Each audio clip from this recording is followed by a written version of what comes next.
This is Optimal Living Daily, episode 2530. The relationship is a changin'.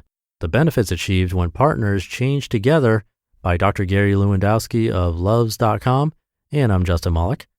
Welcome back to a Sunday bonus episode where I give you a little extra content from a podcast in our network that I think will also help you live a life that's a bit more meaningful and happier.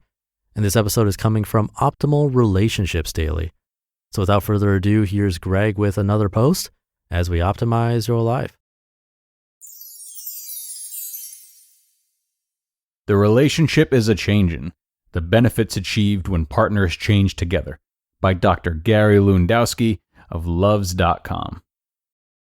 There is a well-worn saying, often mistakenly attributed to Albert Einstein, suggesting women marry men hoping they will change, men marry women hoping they will not. This statement may or may not be true, but highlights an interesting and understudied relationship dynamic. Change plays an important role in relationships.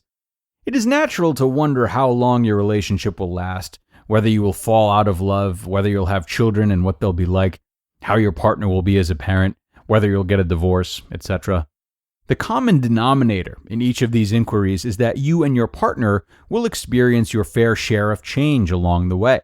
But is this change good? On the one hand, change is an opportunity for growth, but change also threatens stability. Partners may also anticipate or experience different rates of change. Will both partners change in tandem or experience change differently? To address these issues, researchers Anika Cloutier, Queen's University, and Joanna Peets, Carleton University, conducted 2 studies designed to examine how anticipated changes in the self and one's partner influence views of their relationship.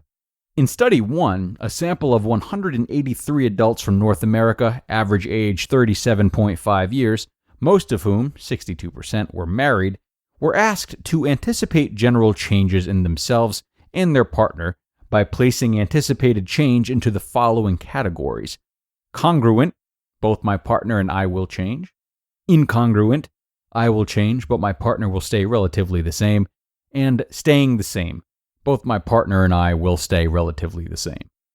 Participants also completed measures of anticipated change. Do you feel as though you or your partner will change as a person from now to 1 year from now? Current relationship satisfaction. In general, how satisfied are you with your relationship? Current growth/self-expansion. How much do you see your partner as a way to expand your own capabilities? And current stability. How stable, feels consistent through time, is your relationship right now? In Study 1, 46% of participants expected no change, whereas 37% anticipated congruent change, with the remaining 18% anticipating incongruent change. Participants expecting congruent or no change also reported higher personal growth, stability, and relationship quality compared to those who anticipated incongruent change. Analyses that focused on the anticipated degree of change, i.e. not just whether there would be change but how much change they expected, revealed that partners were less satisfied with their relationships when they thought their partner was going to change a lot while they themselves were not going to change at all.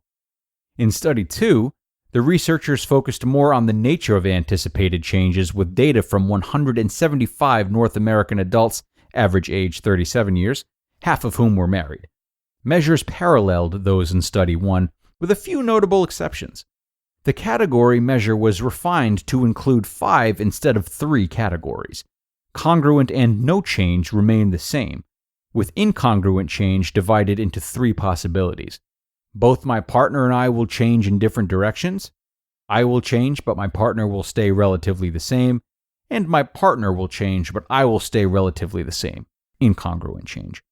Further, a different measure of relationship quality that assessed trust, passion, commitment, intimacy, love, and satisfaction was employed, and stability and growth measures were also modified to focus on future anticipated changes versus current changes as they had done for relationship quality in Study 1.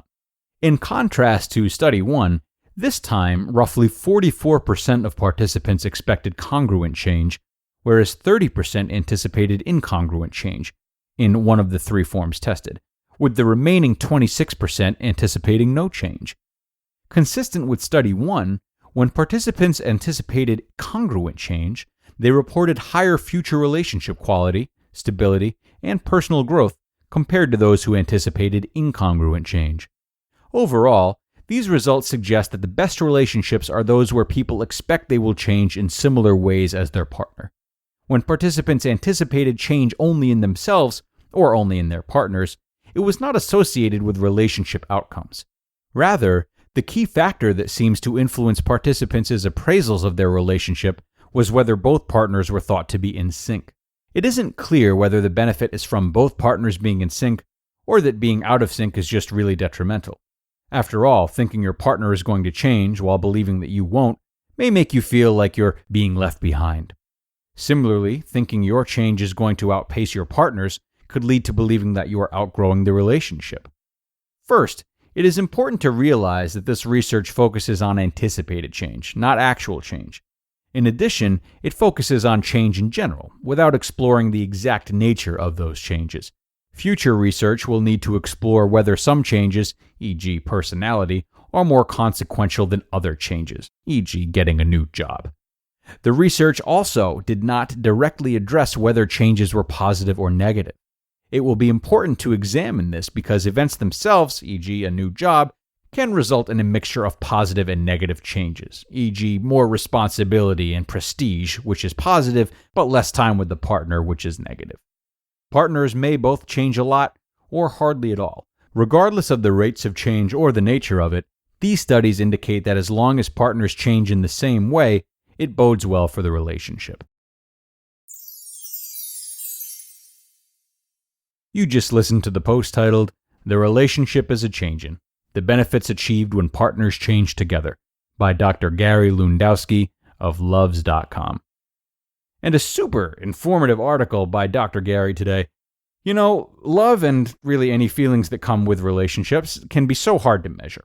And of course, each relationship is unique, so I always find particular value in these kinds of figures and studies that can put structure to them in a way.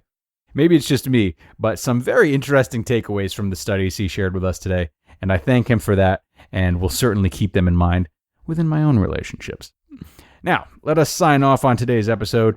I will be back with a post on how to negotiate skillfully without burning bridges. So I'll see you tomorrow, where your optimal life awaits.